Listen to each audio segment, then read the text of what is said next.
users like this.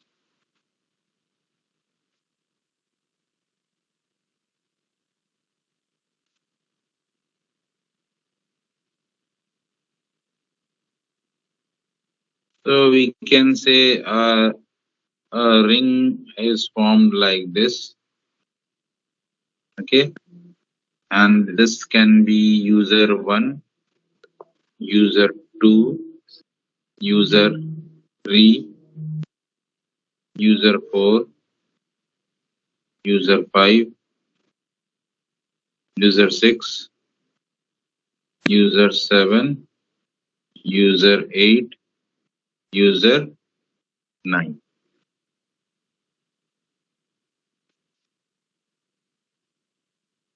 So what happens over here is, so time sharing means we have a time dependent scenario. What do you mean by time dependent scenario over here?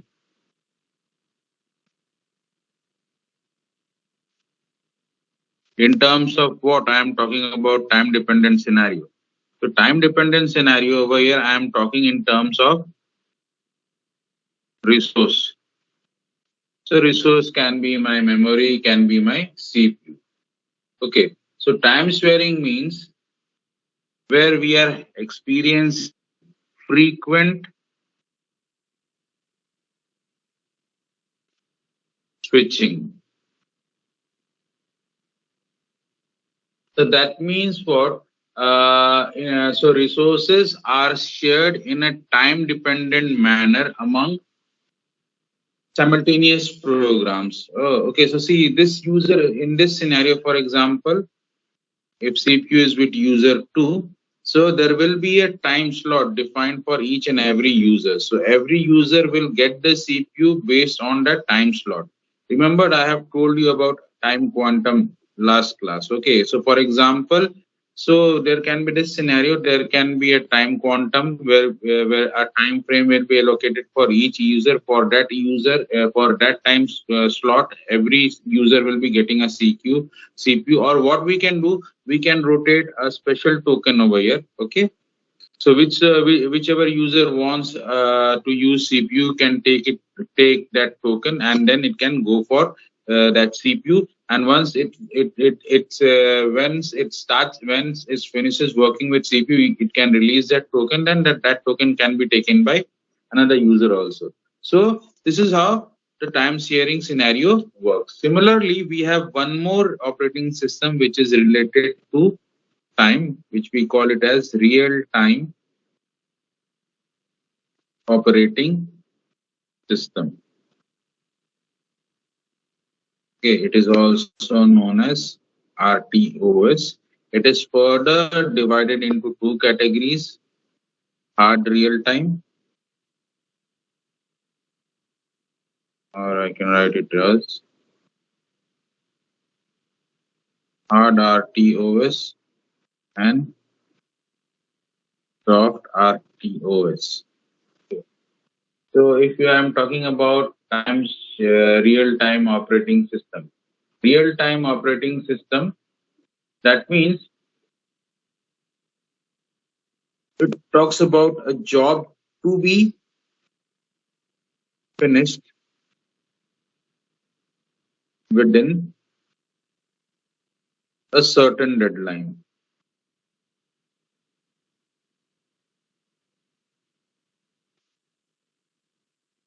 So if you are missing a deadline, there will be loss or even so that is what it is. So real time operating system where we have to finish that job in that particular time frame. Okay. So and we talk about there are two types of operating system in real time: hard and soft. Hard means where we talk about critical tasks where time is very important. Time limit is very important. Okay.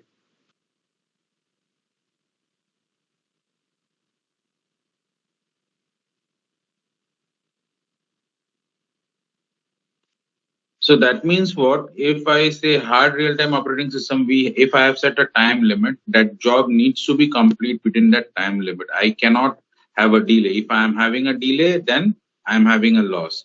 But in case of soft real-time RTOS, what we say that where we can allow a short delay.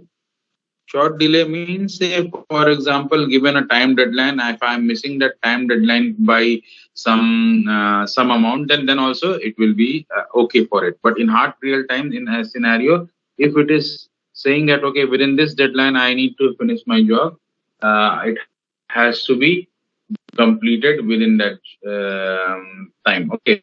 For example, when we have a military scenario, which is military applications, which can be highly time based.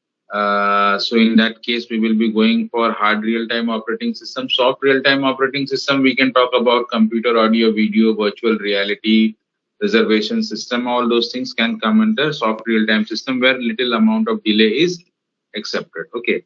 Then we have something known as network operating system. This again is classified into two categories: peer-to-peer OS, and we have client server system.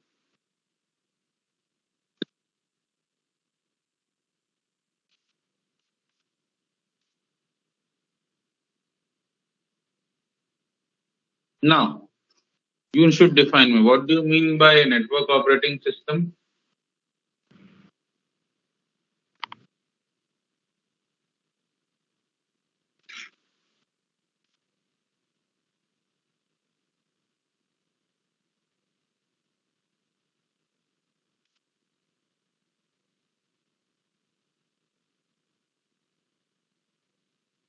So Yes.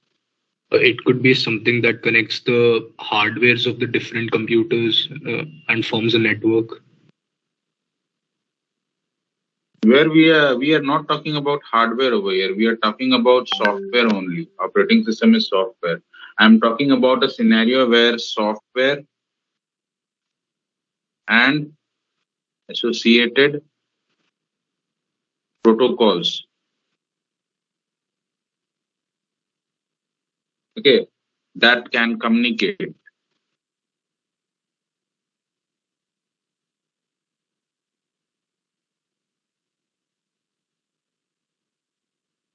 via network. So we call that operating system as network OS. Okay. Now, what is peer-to-peer OS?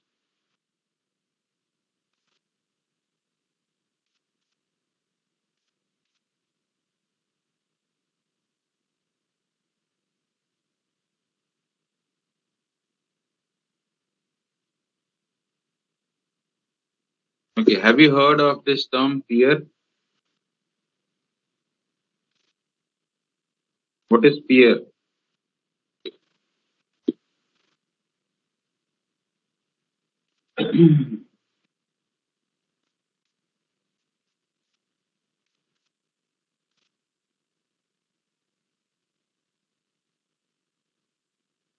So in simple English or in computer language? In computers,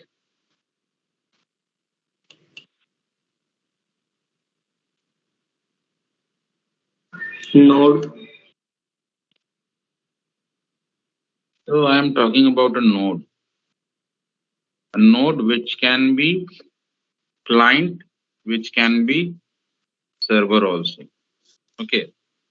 So here we are talking about peer. Peer means to some system this may act as client, to some system this may act as server. So a scenario where a system can be client and server both. Okay. So you can call this a node that provides same functionality as another. Okay. So peer-to-peer, generally it talks about a scenario where we talk about system, okay, where that system can be a provider and can be a service requester. When it is a service requester, it is acting as a client. When it is a service provider, it is acting as a server. Okay, so that is what is peer-to-peer system. So peer-to-peer operating system which allows to share files between resources, between two or more computer systems using LAN. Okay. Now, what about client to server? Client server OS? What happens over here? Client server NOS, network operating. So here we have a central hub, okay, through which we can access resources. What is this central hub referred as?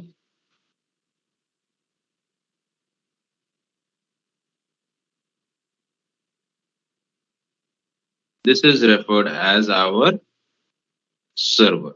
So the multiple clients can access resources through a central hub, okay, which is nothing but our server. Okay. Now, there is an extension to operating system where we are having a scenario where we call it as distributed operating system.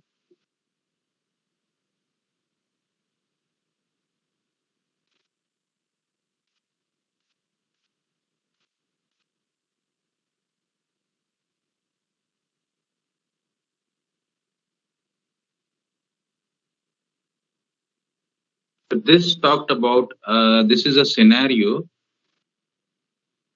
where a service is hosted by multiple nodes, but it appears to user a single system.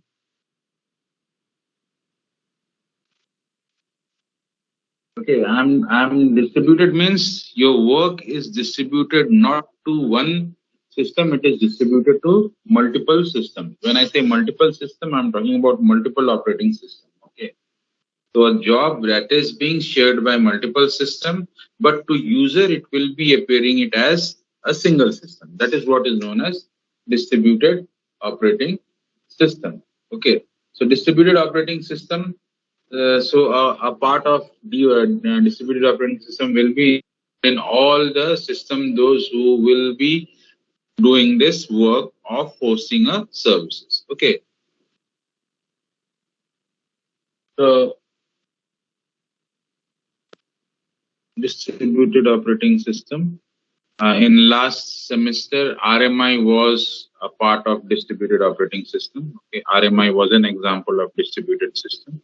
Client server will is an example of network based operating system, and whenever we will be talking about an RMI kind of environment where we will be moving towards distributed operating system. Now next we are moving to process management.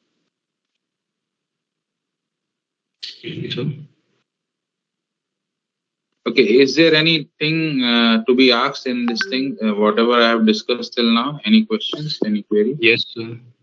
Yeah. So in the time sharing OS, you mentioned something that each and every user has a defined time slot. I said in a time dependent manner, how I can define time dependency for resources. Either I can divide time slots. Okay, say I'll divide a time quantum, say for 10 milliseconds, every user will be using the CPU.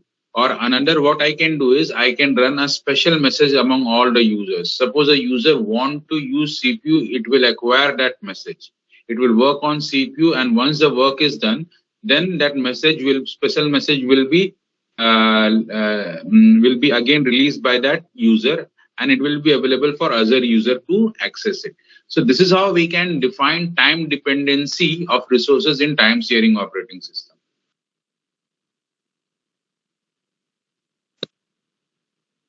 So is the special message that you mentioned here, you called that a token earlier, right? Yeah, that can be a token. It is known as token.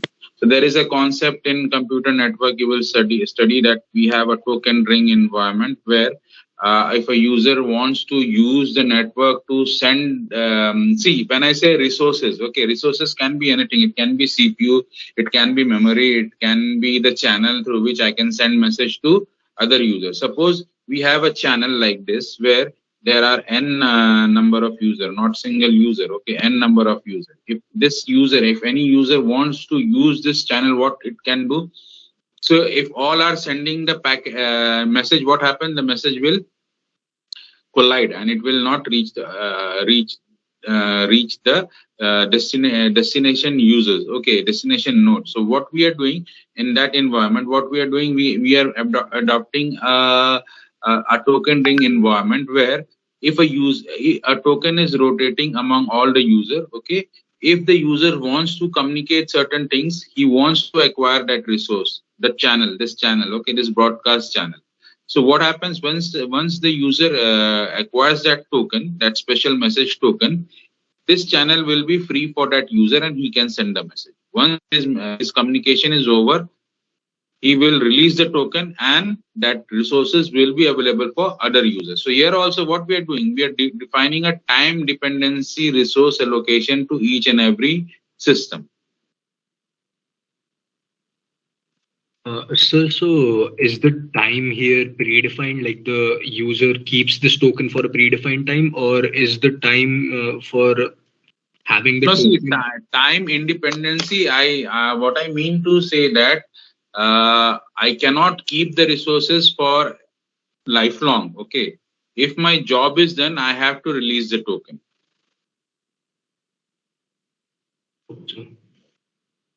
Okay. Once I have released the token, that means what? That resource is available for other user. So if other user also acquire that resource, he will not be acquiring the resource for entire lifetime. He will be acquiring the resource only till when he has the token. Once he releases the token, what happens? Again, that resource will be free for other users, to all users, not other users, to all users.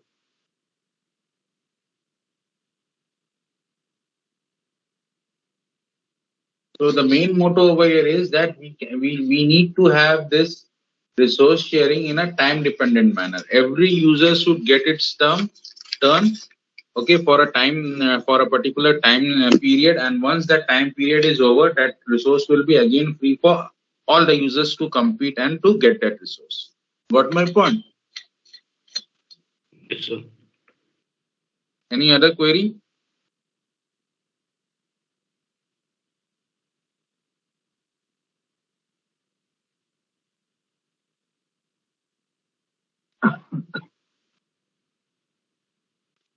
The next is we are moving towards process management. Okay, so this is the first job of operating system. So where we'll be studying about process, attributes of process, CPU schedulers, CPU scheduling, okay, and various scheduling algorithm. So when we are talking about process management,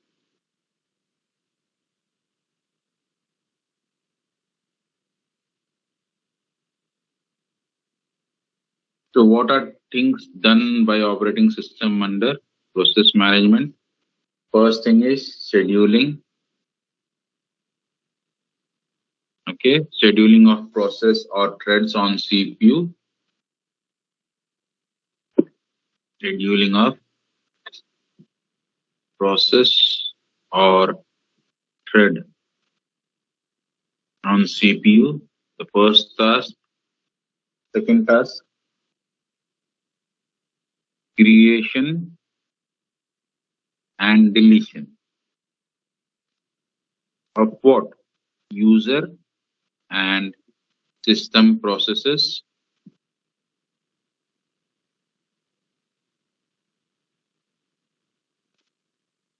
suspending and resuming process,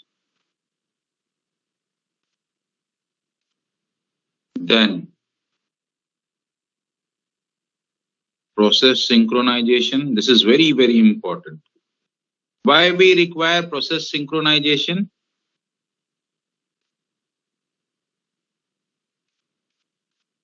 More than one process will be done at simultaneously. Process communication. So this is for critical section where we have a scenario where multiple users are competing for a single resource. Then we need to have a synchronization. Why synchronization? Because only one process can use that resource which is there in the critical section at a time. We cannot have multiple users. So how we can do that? So there is a concept of entry exit system. Okay, we will be seeing it now. So these are the tasks, but what is the responsibility of operating system with respect to your process management? Okay, so if we talk about process, okay,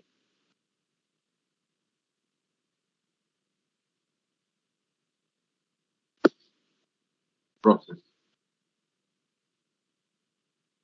This is known as a program in execution. Is called a process. Okay. So if I am talking about process, so process is nothing but a program in execution. That means a program which comes into the main memory. Okay, it becomes a process because it is waiting for. So whenever a program is executing, we call it as a process. And what happens is, so all process are program. All process are program, but but but all programs cannot be processed.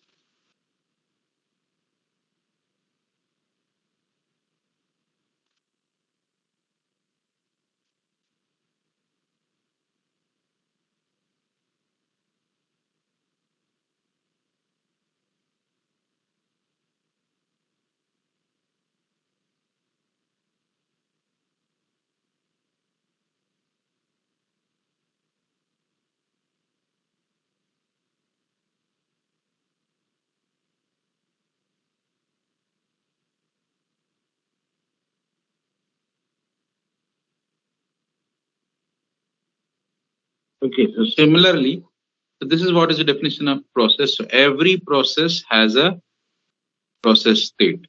This is similar to where we have studied about thread state. Now we are studying about process state. Okay. So if we talk about process states, okay,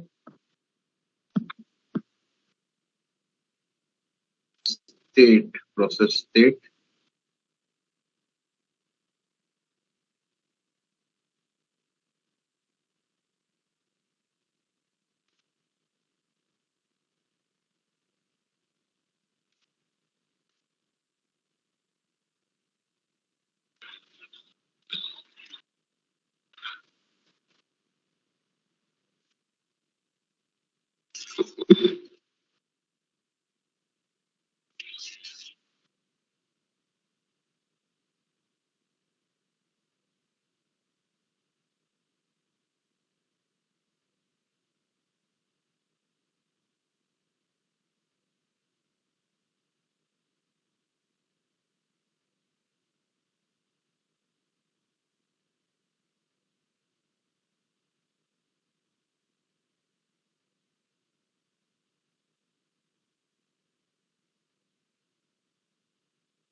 So this is the first timeline.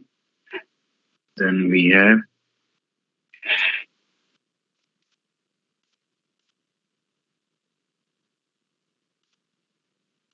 this one. Then we have this. So when it is moving towards termination, that means it is moving towards, it has been completion. Okay. Then from run, it can go to wait block. And from wait block, it can again go to ready. Okay. And from wait block, it can go to,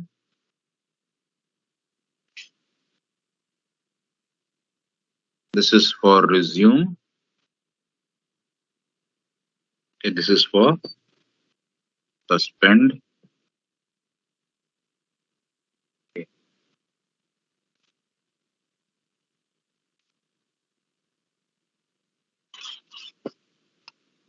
From here, it can go like this. From ready also, I can go to this, like this. This will be resume.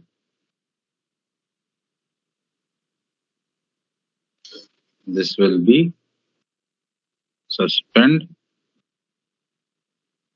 Okay. So this line will be for schedule or dispatch. Okay. This will be run to ready. This is, I can either happen, can happen because of priority or TQ. TQ stands for time quantum. Okay. From run to wait block, I can go for IO request. Whenever I have IO request, I will come out of run and go to wait block. And this line, sorry, a minute.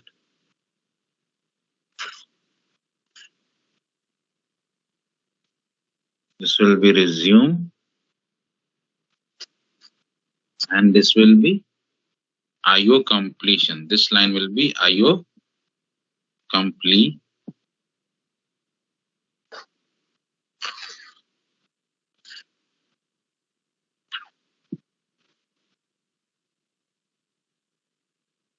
Okay. And this line suspend ready from suspend rate. IO completed, but still in suspend. But still in suspend.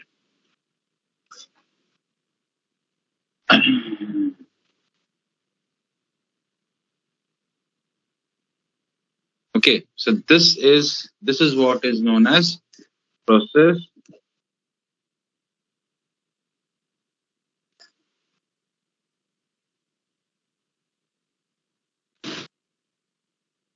state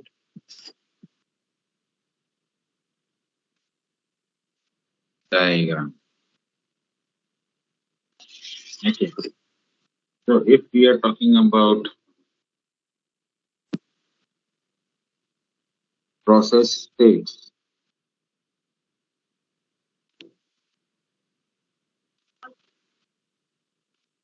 we have new,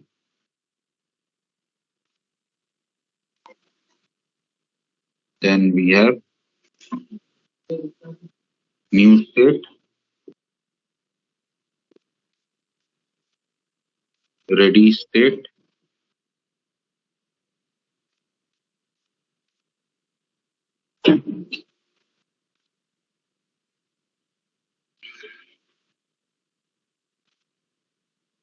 run state,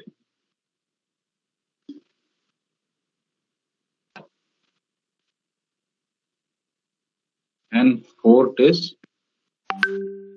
your terminate. These are the simple logic. Okay.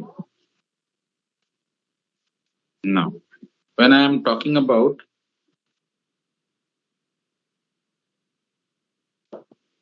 new state,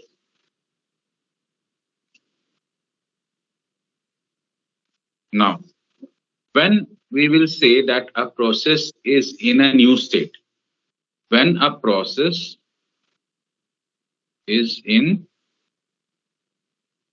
secondary memory.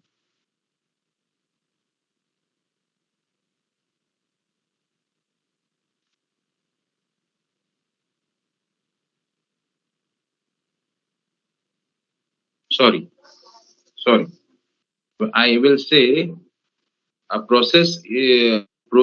a process is said to be in a new state when the program is in secondary memory and it has initiated for execution. Okay, so that means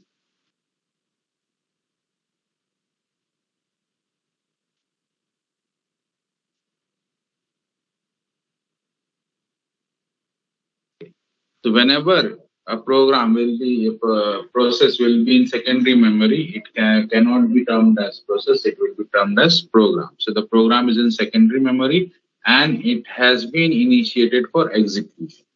What happens in ready state now? So that means what? Now process is loaded in main memory and it waits for its execution.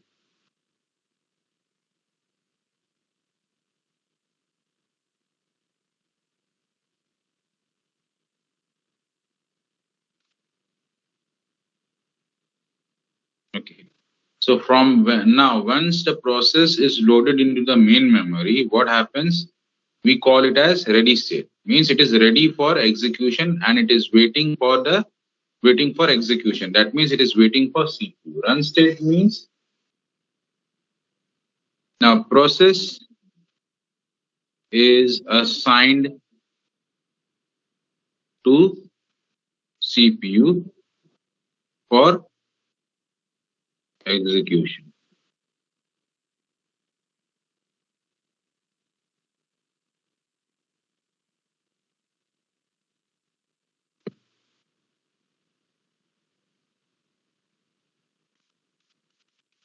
Now, it means what? Process has finished execution and context of process is deleted.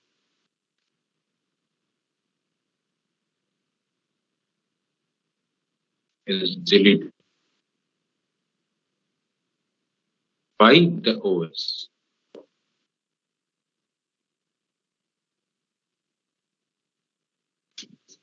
Okay. Now, so is this fourth state clear? Next state is we have block or wait.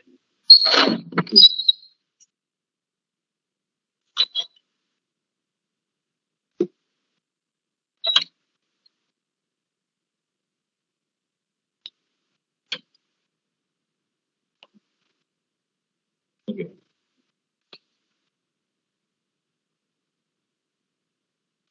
So this happens whenever the process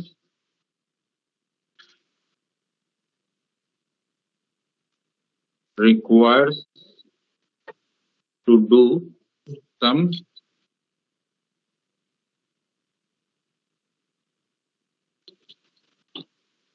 IO activity. Means some IO operation needs to be done, then it will move to block state or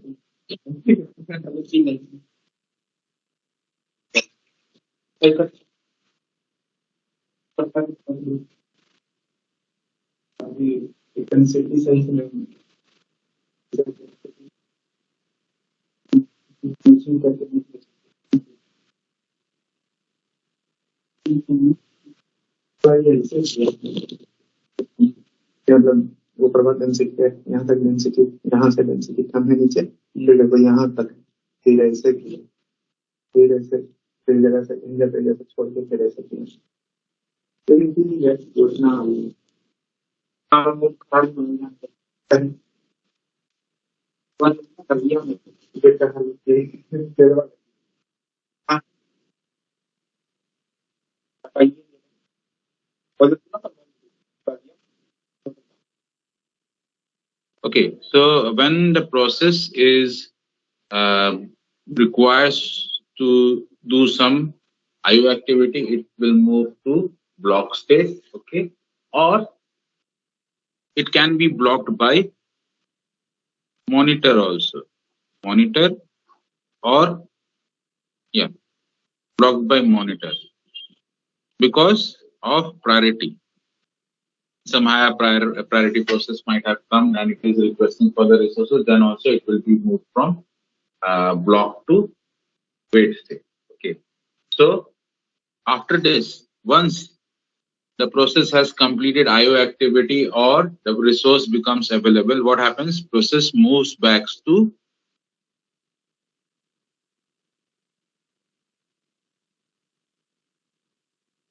ready state.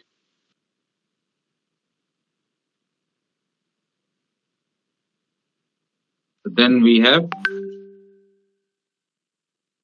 suspend ready,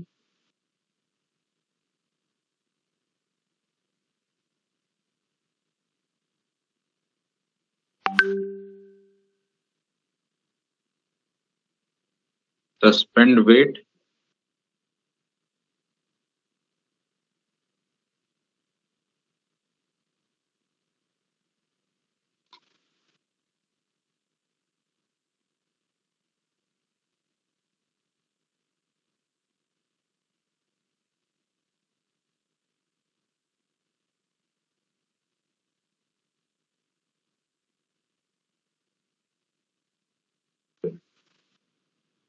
so what is suspend ready? What happens in suspend ready?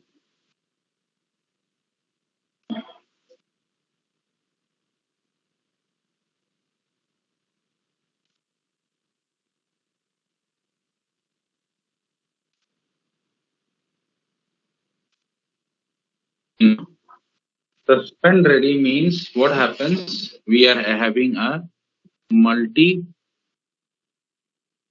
programming environment.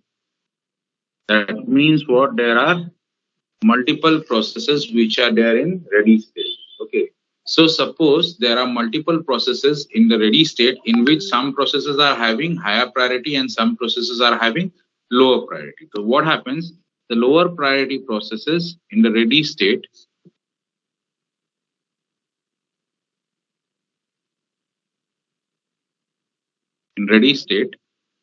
will move to suspend ready.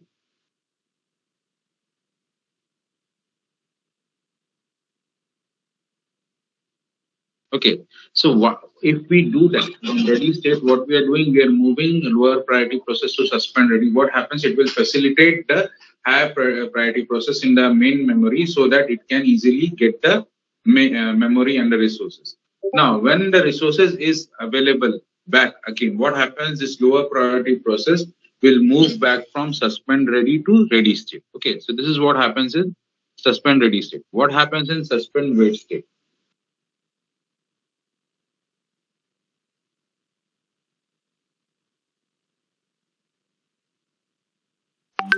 Okay, similar case in suspend wait also. Suppose in wait state we have multiple process, multiple process. Okay, and in that there are both high priority process as well as low priority process. So in that scenario, what happens? Low process moves to suspend wait state to facilitate what? High priority process. Now, what happens? Once the resources are available, this processes from suspend wait state will move to suspend ready. Okay. Now see, from suspend ready state, where it will move? From suspend ready state, it will again move to ready. Okay.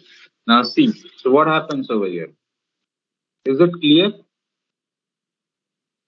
All this state is clear? Yes, sir.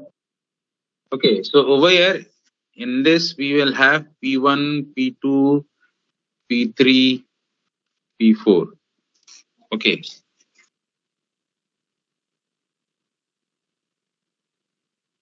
So in this, there might be processes P1 and P3 are having higher priority than P2 and P4. What happened? We will move P2 and P2 to P3 and P2 to suspend wait. Similarly, if in ready we have multiple processes and we are having CP1, P2, P3, and we have some process with higher priority, some process with slower priority, what will happen? We will move it to suspend ready.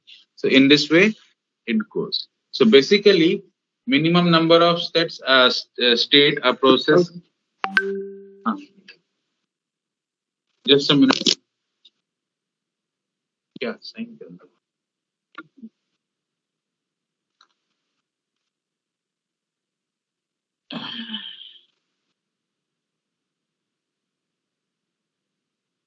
और कुछ sign करना है.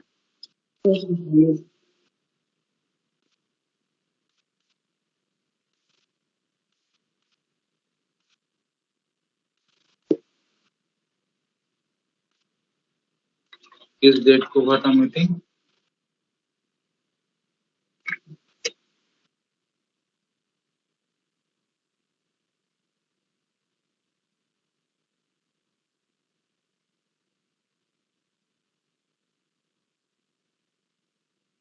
और भी कुछ है. Okay, the minimum number of states required by process for a minimum number of states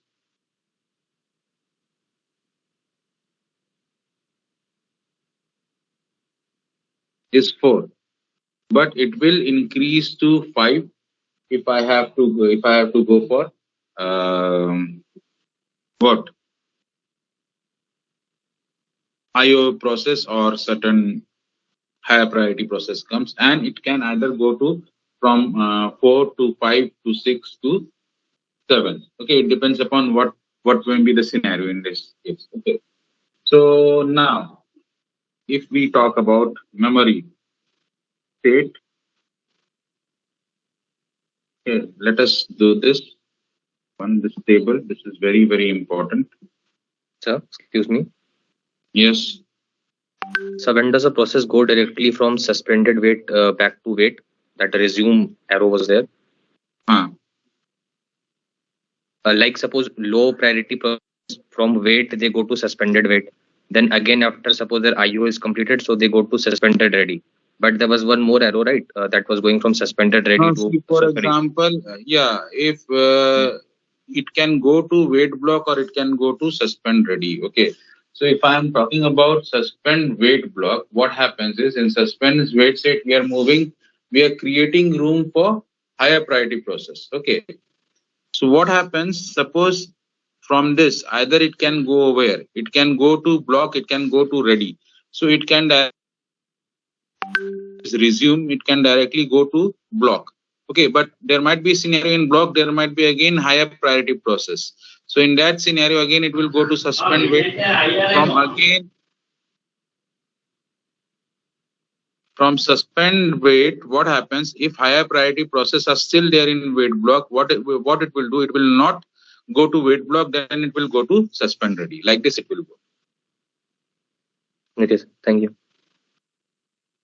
So we may go to wait block, but in that scenario, if if there are higher priority process are there, I will again go to suspend wait.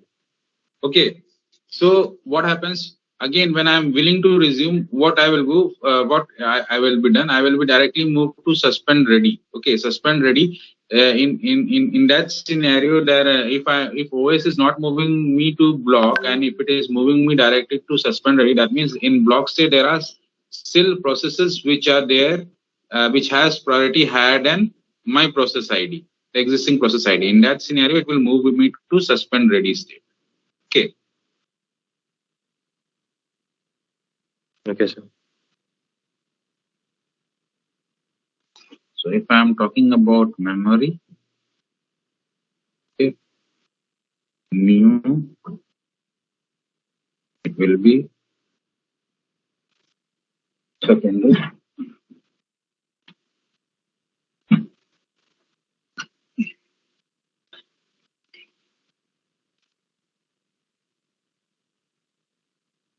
Ready, run, wait,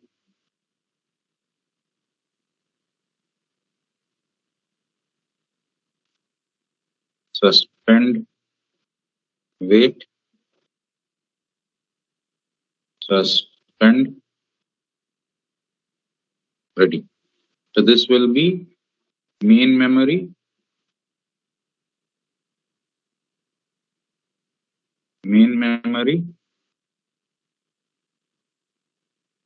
okay. Then we have secondary, secondary, secondary.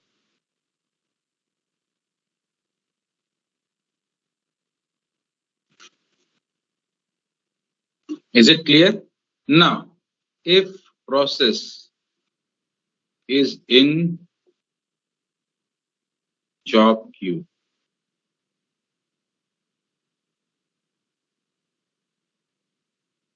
sorry,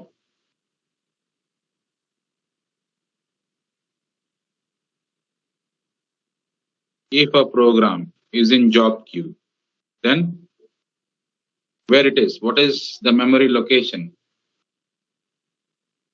Secondary. Second.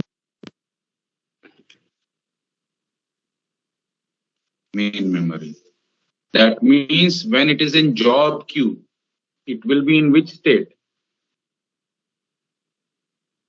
Job queue mein hai, means it is in ready state.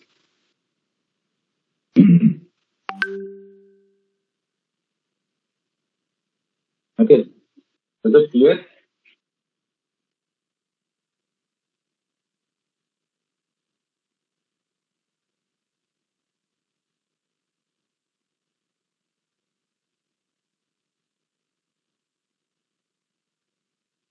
Okay, so whenever a process, okay, so process whenever it is in job queue, that means it is waiting for CPU. Okay, so it will be taken by scheduler one by one from job queue to the CPU. So when a program is in job queue, that means it is in the main memory. So it will be termed as process only. Okay, so whenever a program, see what happens. Where are the main memory, in which two states we have main memory? Ready, run.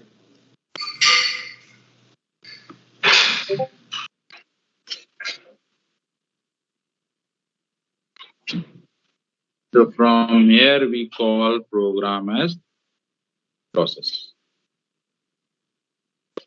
So when a program moves into main memory, it is no longer program. We will call it as a process.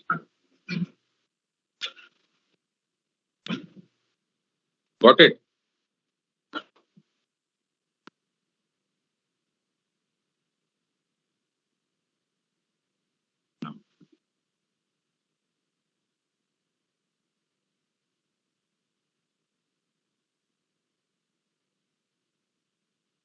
Okay. Now, so whenever,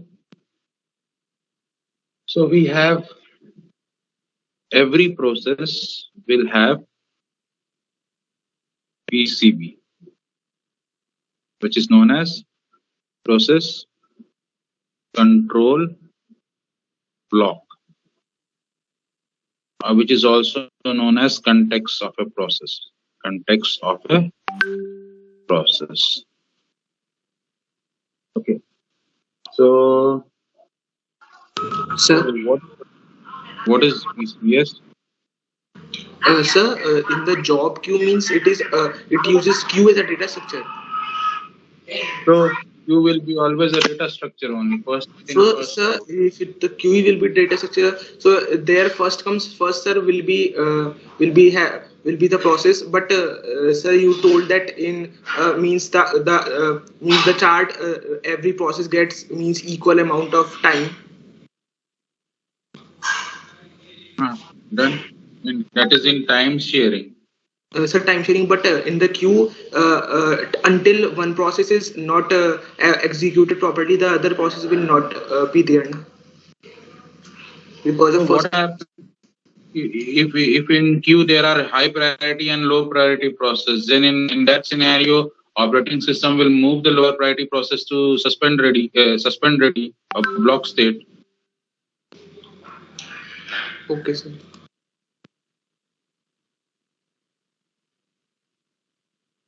It will move that lower priority processes and then it will take on one process one by one. It depends upon which priority, what. So see,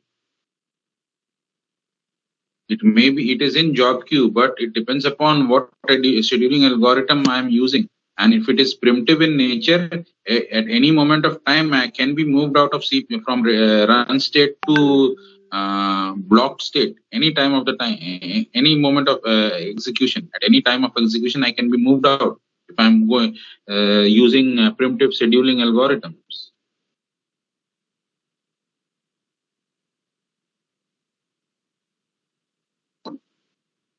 So PCB is nothing but it is a data structure, okay, which stores information of a process, okay, and this information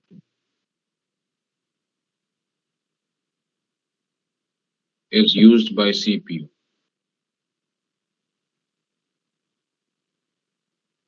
Okay, so if I am talking about PCB,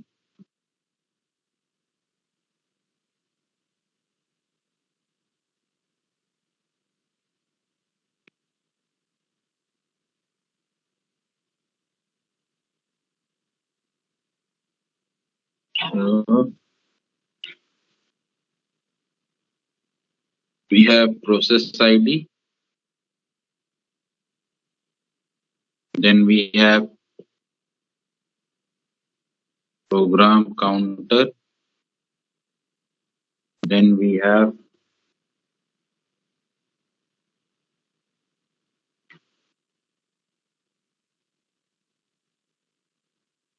process state, then we have priority,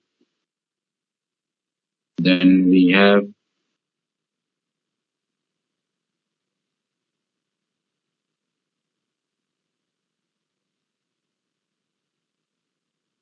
register, list of open files,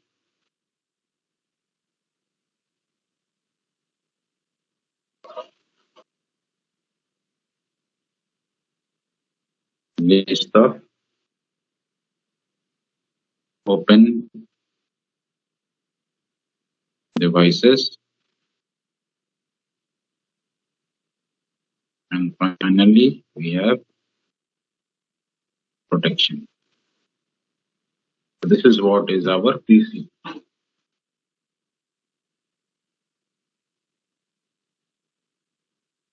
Every process is identified by a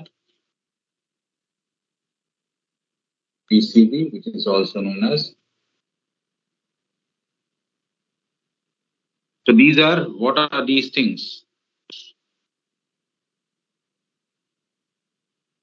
These all are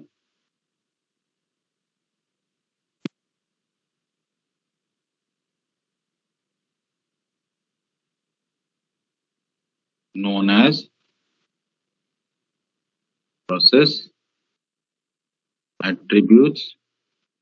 We collectively call them as context of a process or PC. Okay, so first is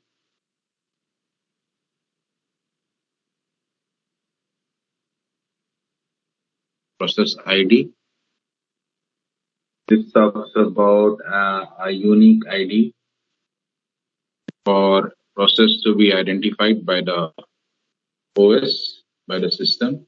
It is assigned during creation, okay? Unique ID, which is assigned during creation, okay, of process to identify it. Then we have program counters.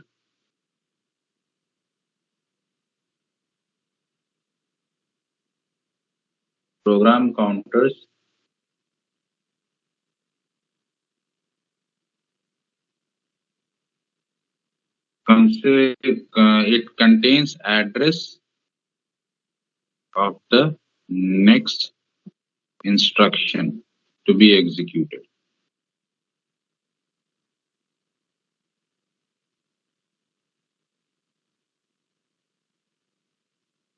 Okay. So before execution, the value of program counter will be the address of the first instruction of the program. Once the instruction is executed, what happens? Program counter is automatically incremented by 1. So this process will be repeating. Repeating means updating of program counter will be repeating till we have finished the process or when we have reached the end of the program. Okay. This is what is program counter. We know what can be there in process state. Okay. Then we have priority.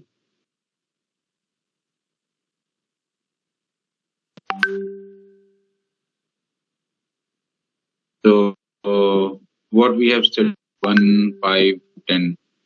Yes or no? In Java, what is 1? What is 10? What is 5? Min priority, max priority, or norm priority. Min, norm, max.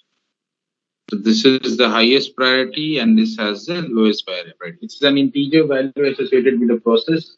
Process with higher priority will be assigned to the CPU first. Lower the priority value, higher will be the priority. Higher the priority value, lower will be the priority. Okay. So this is the concept. Then we have general purpose register.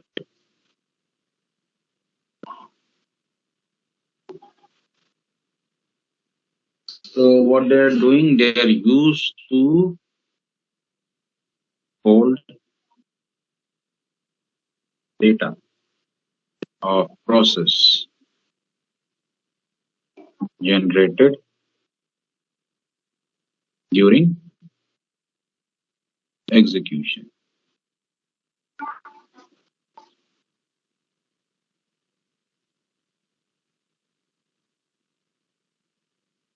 Okay.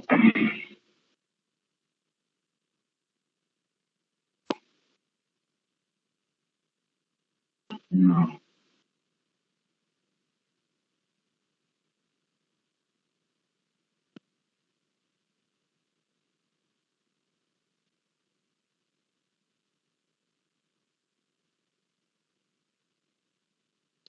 okay, then we have list of open files. Okay, and list of open devices.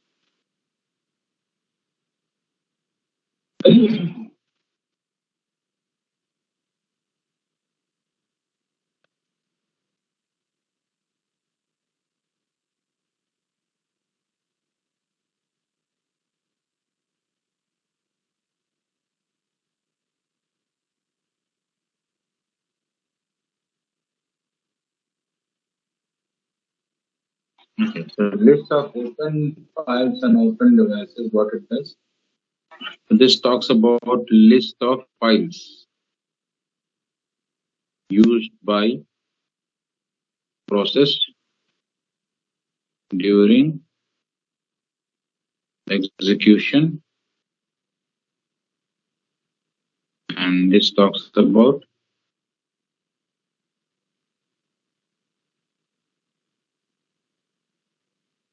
list of open devices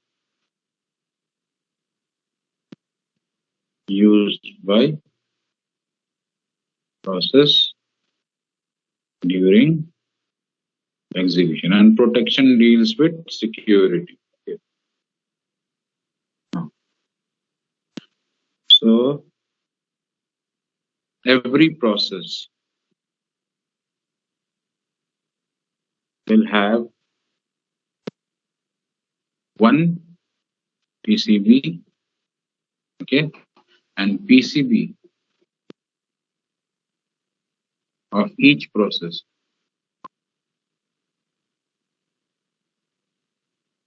resides in main memory.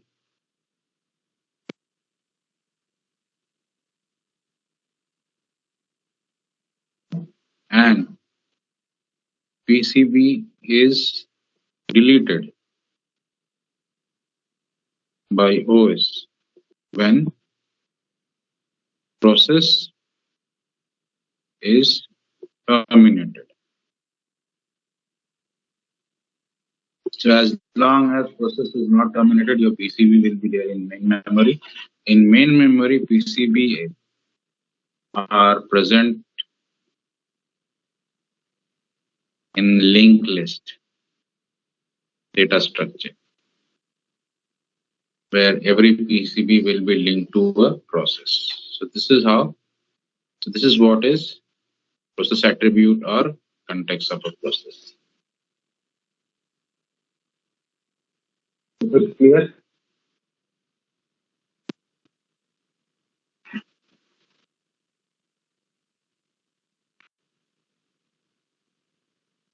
Yes, sir.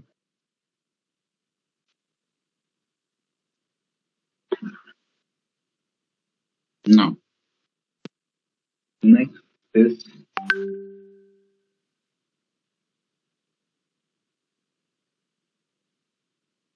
so layout of a process. Sir, Okay. sir, please explain the sir program counter. Sorry, program register, sir. What? Sir, program register. Where is program registered? Where is program register?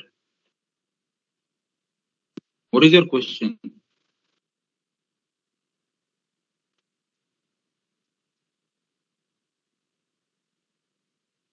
What is your question?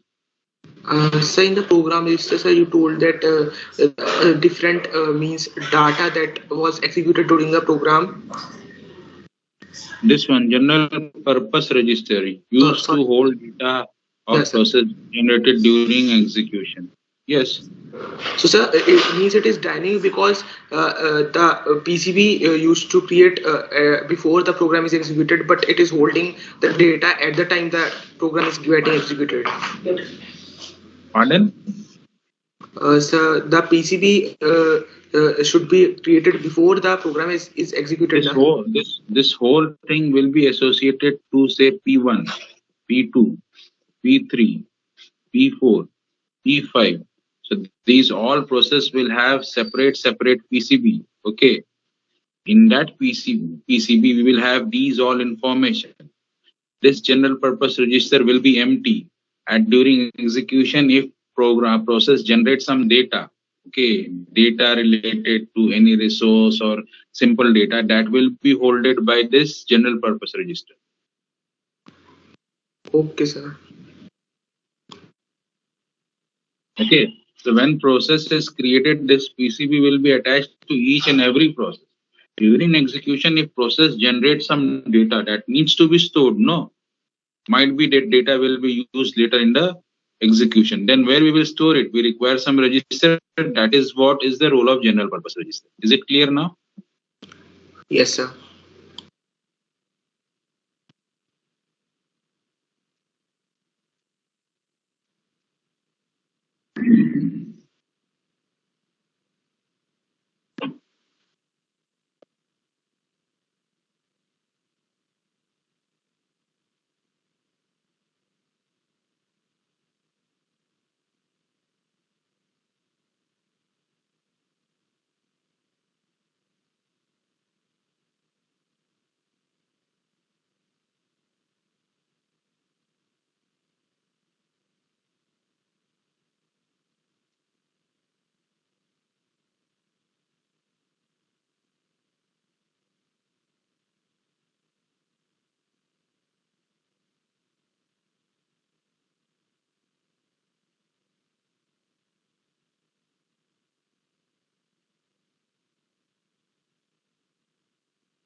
So these are the section. Text section,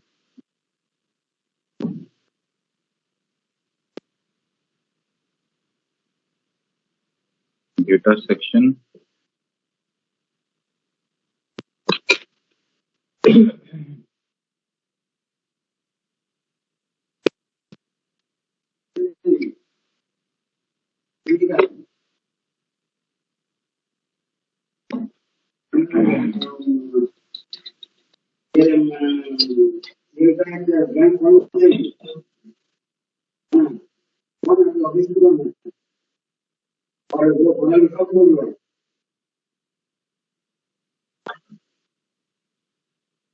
deep section,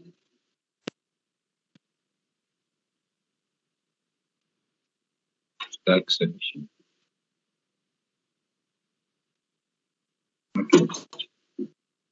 So in text section we have the executable code of the program. Data section talks about global variable. Deep is memory dynamically allocated during program runtime. Okay. Stack is your temporary data storage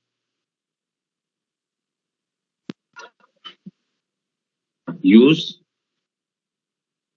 when function invocation happens.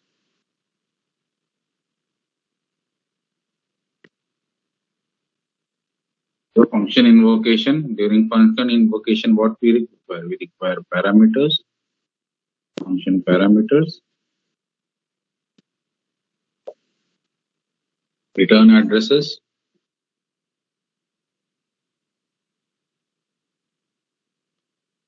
and local variables.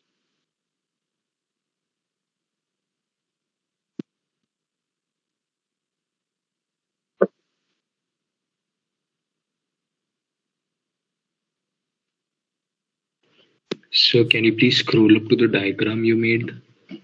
Yes, yes, sure. Is it clear now? Yes, sir.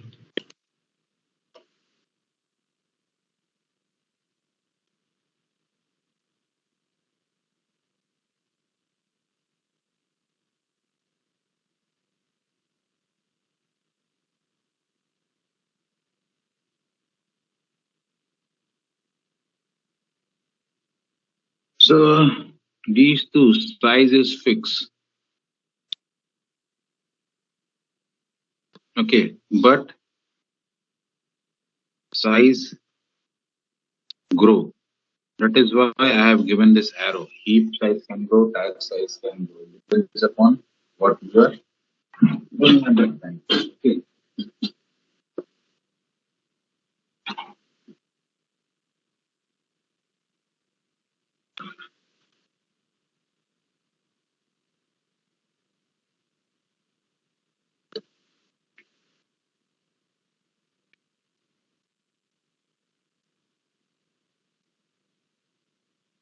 So now see, they grow towards each other. So this is the scenario of operating system needs to take care that there is no overlapping of stack and heap. Okay.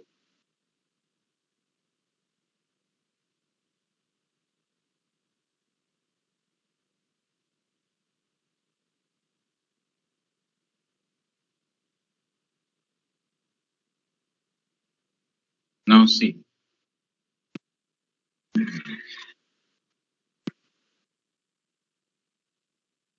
Mhm.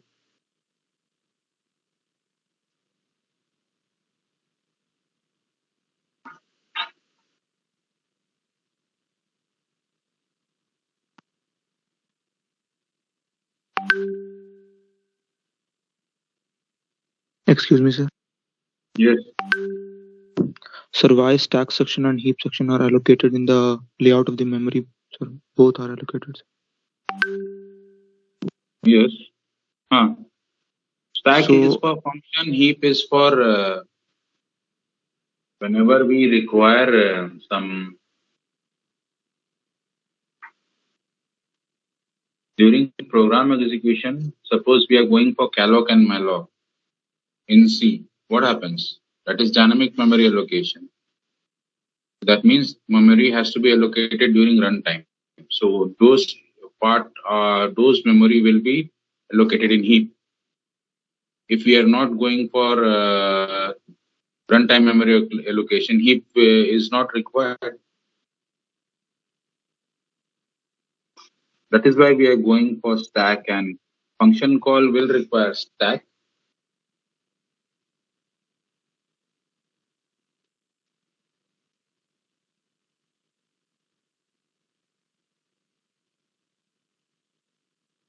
Is it clear?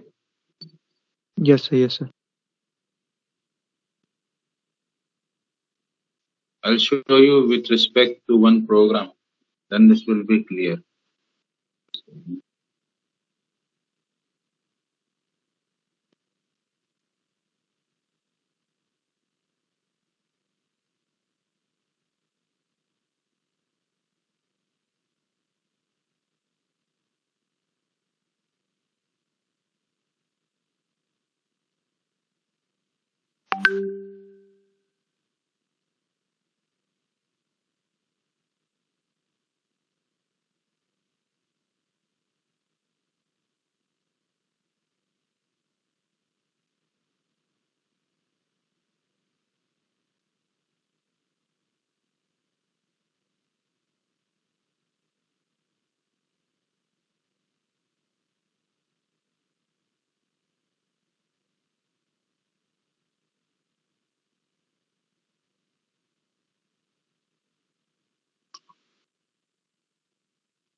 Okay.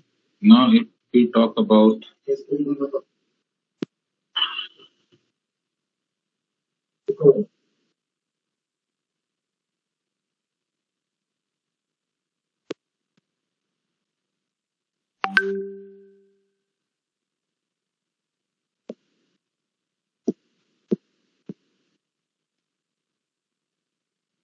yeah, text,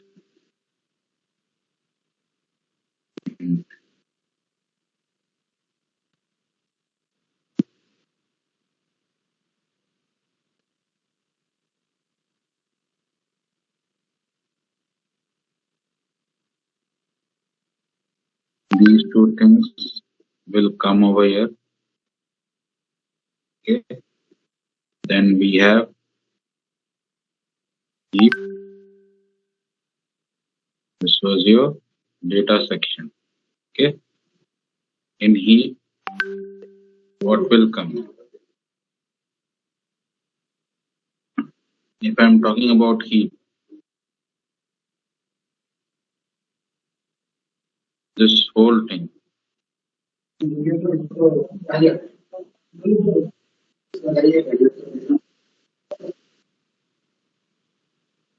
go away.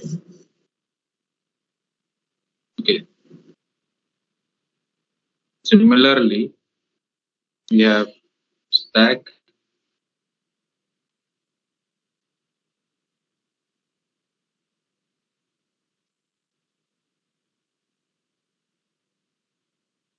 Okay.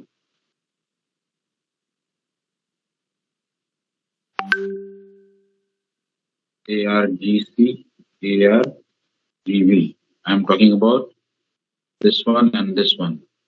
And then what will have? These two things. They will go here.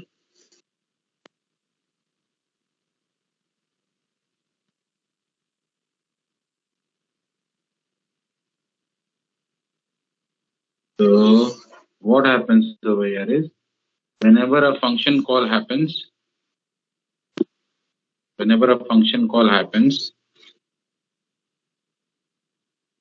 activation,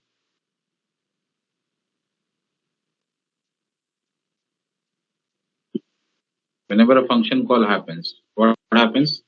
Activation record will be pushed onto stack. So stack is a data structure which works in this manner. Okay, last in, first out. And to perform, if I have to entry into the stack, I will be going for push operation. If I have to come out of the stack, I will be going for pop operation. So whenever a function is called, activation record will be pushed into the stack. So what is activation record? Activation records are nothing. It is function parameters,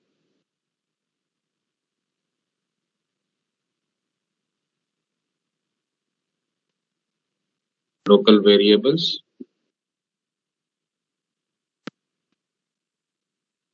and return address.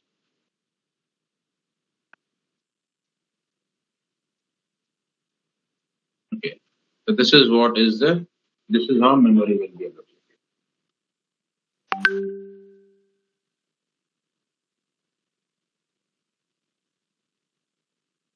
size of heap and stack will always grow. They are not fixed.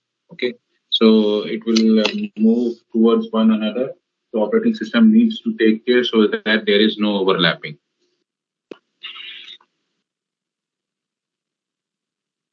Is it clear?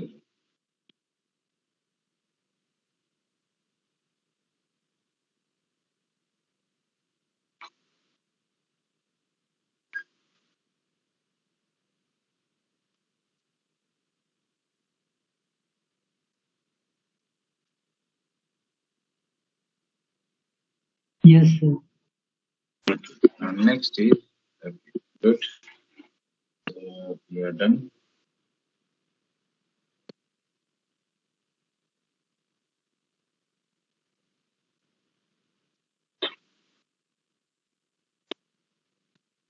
Take. Now, next is operation on process. What are operations on process? We are talking about operations on process. First is your creation, then is your scheduling,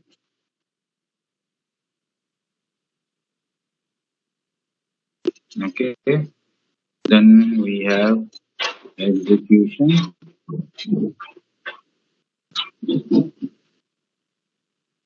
okay. And then finally we have deletion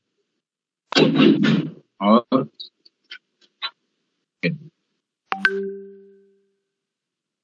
double L, killing.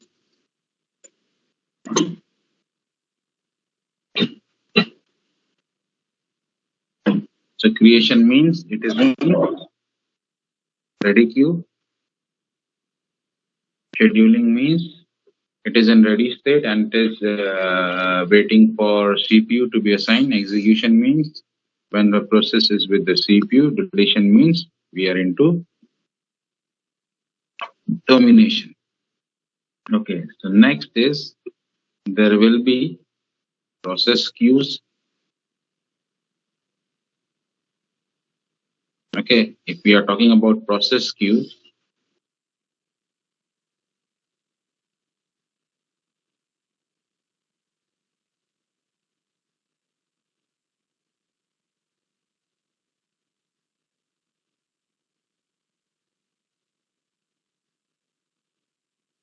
and next what we have to look is process queue and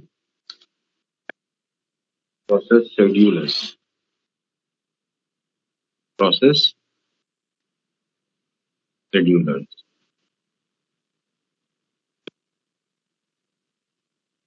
So if we are talking about process schedulers,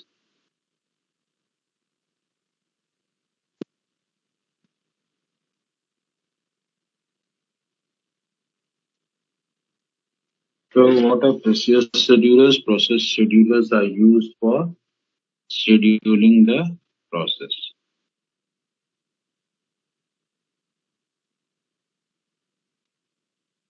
Okay.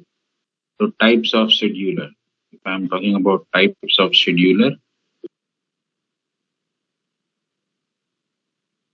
there are three types of scheduler. Long-term scheduler, long-term scheduler,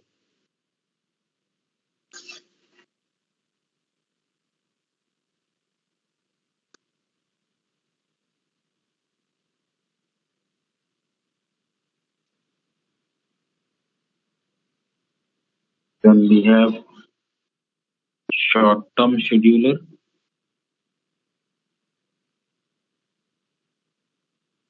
This is also known as CPU scheduler.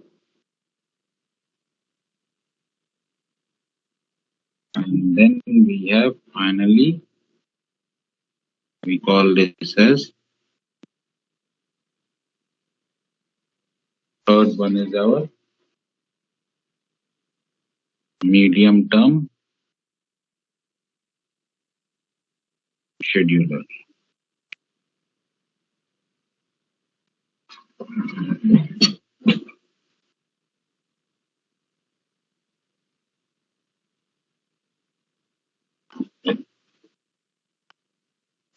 Hmm. So this is the timeline from secondary to main to CPU, and again main to secondary.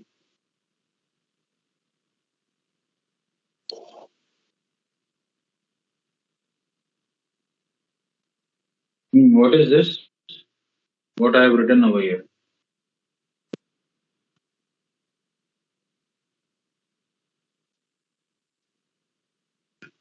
The long-term scheduler will move the processes from secondary memory to primary memory. Okay. So long-term scheduler will be moving the process from secondary to main memory. That means it will be in ready queue. Okay. And what short-term scheduler will do? It will select one job. So main memory means we are in ready queue. The short-term scheduler will select one process from this ready queue and assign it to the CPU. Okay. So see, CPU scheduler is very, very important, and there are various scheduling algorithms which we will be seeing at how CPU selects a job from ready queue. Okay. Now, so this is your short-term scheduler. One is your long, point number one. Point number two is short-term.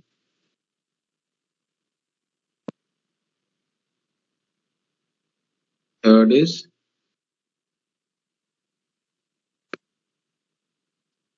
medium term. What medium term will do? Swapping out. Swapping out means moving the process from main memory to secondary memory. Why? If a process has to do some IO processing, what it will be doing, it will be coming out of the main memory and it will go to the secondary memory. Or if any higher priority process comes, then process will be moved from main memory to the secondary memory. Is it clear? Short term, long term, and medium term scheduler, what they are doing?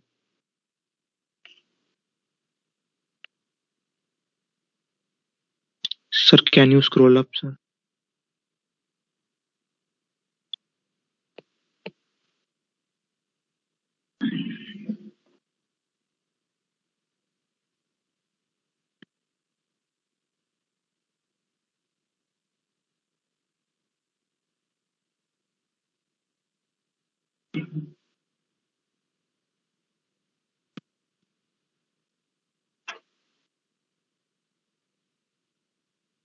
Then, Yes. is it clear what is the job of long term, short term, and medium term scheduler?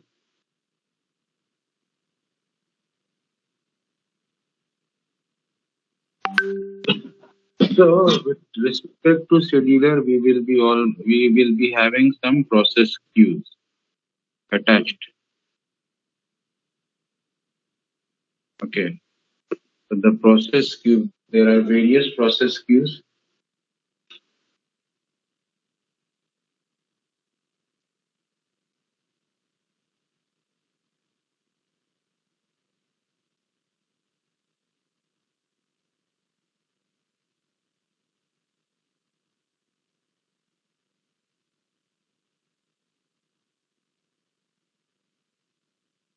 Okay.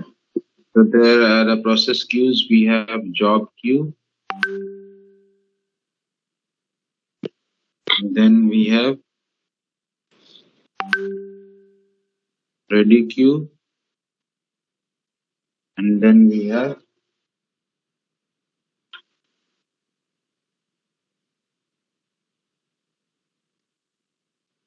waiting queue.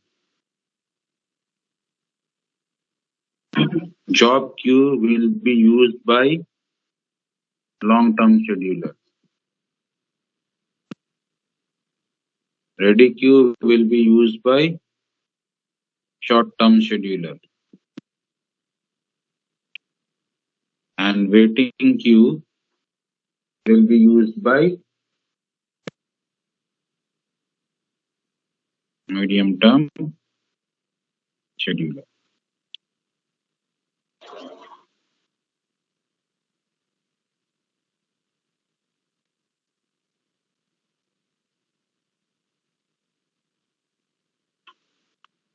So job queue, it is in the secondary memory.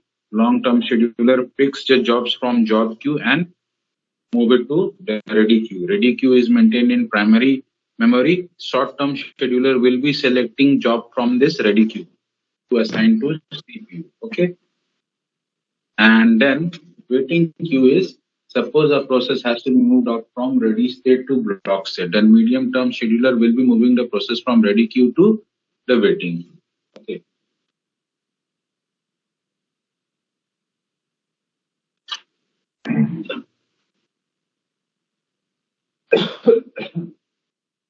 So this can be shown in a diagram like this. Queues. So we have job queue,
job queue.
Then we can have like this.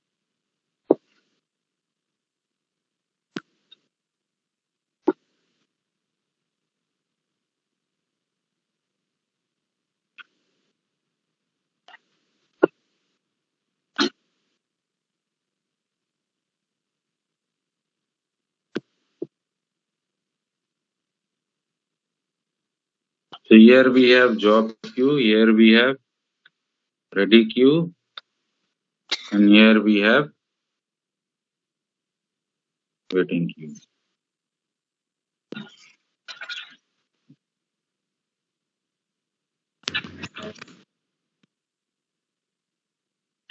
Is it clear?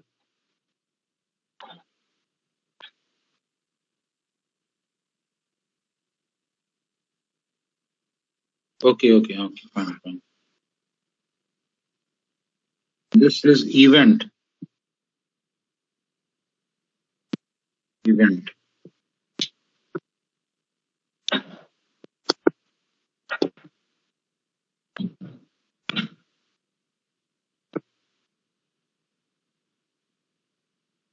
Event.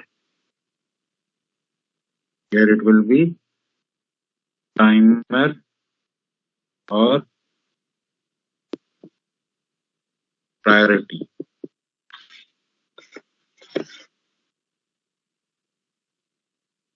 Is it clear? Is this figure clear?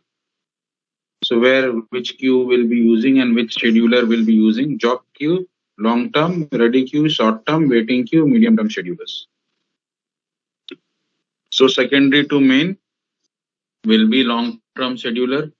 Again secondary to main, and main to secondary will be medium term. We are going for swapping, and from secondary memory to the CPU will be your short term scheduler.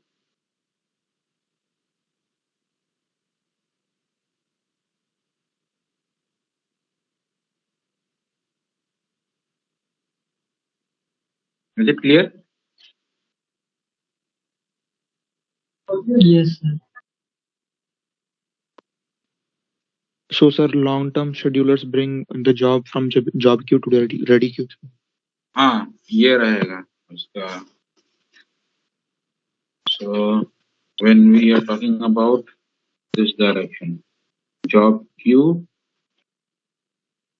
to ready queue, we will be talking about long term scheduler. And when we are going from ready queue to CPU, so we have short term scheduler.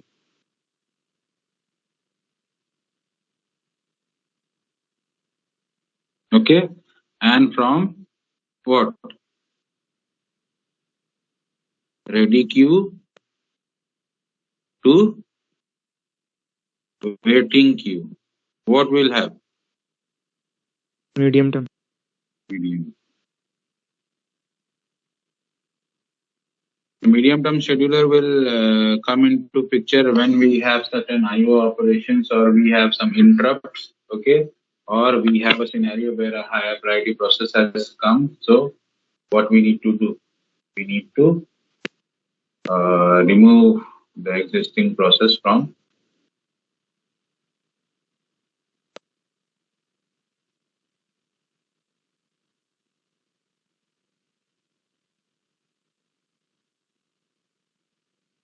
Okay, so if we are doing anything, if we are doing any process, IO operations, we will be moving out of ready queue and then we will move to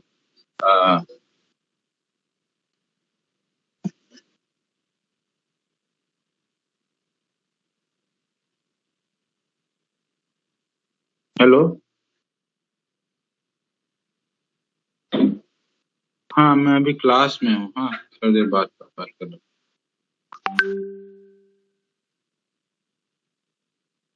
Okay, so whenever we have to do any IO operation or a certain interrupt has occurred or higher priority process has come, then we will be moving in for this one.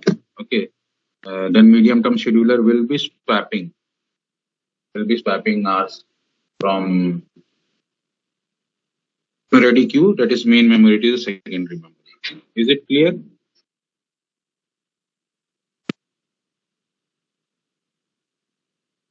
Okay, schedulers, queue, process state, layout of a process. What else? Process context, PCB. Is everything clear?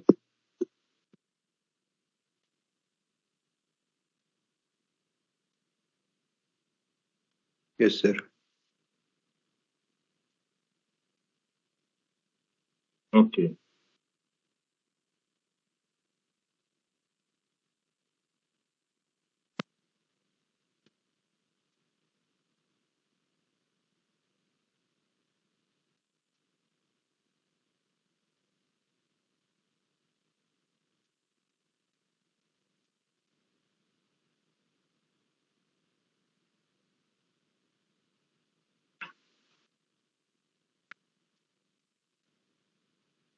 Okay, this is it for today.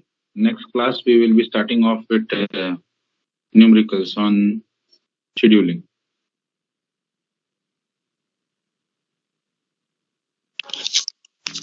Thank you, sir. Thank you, sir. Thank you, sir. Thank you, sir. Sir.